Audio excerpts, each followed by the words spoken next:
లారీలో ఎక్కి కూర్చున్నాడు ఒక దైవజనుడు. లారీలో ఎక్కి కూర్చున్నాడు. మాచర్ల రోడ్లో వెళ్తుంది లారీ. కారంపూడి దగ్గరికి వెళ్ళేసరికి అప్పట్లో అంత అరణ్యంలాగా ఉండేది. దాదాపు ఒక 35-40 ఏళ్ల క్రితం అనుకోండి ఈ సంఘటన. దైవజనుడు లారీలో కూర్చున్నాడు. మీరు స్తోత్రం చెప్పండి. లైన్లో ఉన్నారుగా. ఎక్కడ కూర్చున్నాడు? లారీ పోతుంది. నైట్ టైం, మధ్యరాత్రి. కారంపూడి సమీపంలోకి వెళ్ళేసరికి ఈయన కళ్ళు మూసుకున్నాడు, స్తోత్రాలు చెప్పుకుంటా కూర్చున్నాడు. దేవుడు మాట్లాడుతున్నాడు. నా కుమారుడా లారీ దిగు అంటున్నాడు. లారీ దిగు నాయన, లారీ ఆపి దిగు.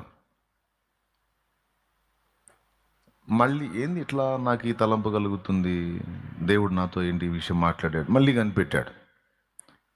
ఏంటి నాయన, దిగు నా కుమారుడా, త్వరగా దిగు అన్నాడు. 2 సార్లు దేవుడు స్పష్టంగా అతనితో మాట్లాడినట్లు అర్థమైంది. అయ్యా లారీ ఆపండి అన్నాడు. ఎందుకు అన్నాడు డ్రైవర్. దిగాలే అన్నాడు. ఫలానా దగ్గరికి వస్తానని ఎక్కావు కదా, ఇక్కడ దిగటం ఏంది? ఇదేందో తెలుసా? అడవి ఈ అతి మధ్యాహ్నం ఆపమంటావు ఏంటి? లేదులే, ఏసై చెప్పాడు దిగమంటున్నాడు. ఏసై చెప్పాడు.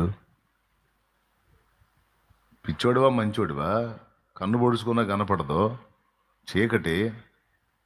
ఆ ముందన్న ఆపుతాను, ఆ వచ్చే ఊర్లో ఆపుతాను, నువ్వు కూర్చోవాలి. లేదు, నువ్వు ఆపై నేను దిగుతాను. దేవుడు చెప్పాడు దిగాల్సింది. లారీ దిగాడు. ఎవడో పిచ్చోడ్లాగా ఉన్నాడు అనివాడు వెళ్ళిపోయాడు. లారీ డ్రైవర్ ముందుకు వెళ్ళిపోయాడు.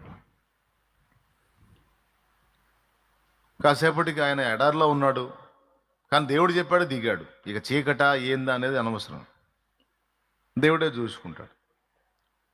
అట్లనే నడుచుకుంటూ వెళ్తున్నాడు. చిన్నగా వేరే వెహికల్ ఏదో వచ్చింది, దాన్ని ఆపుకున్నాడు. ఆపారు వాళ్ళు.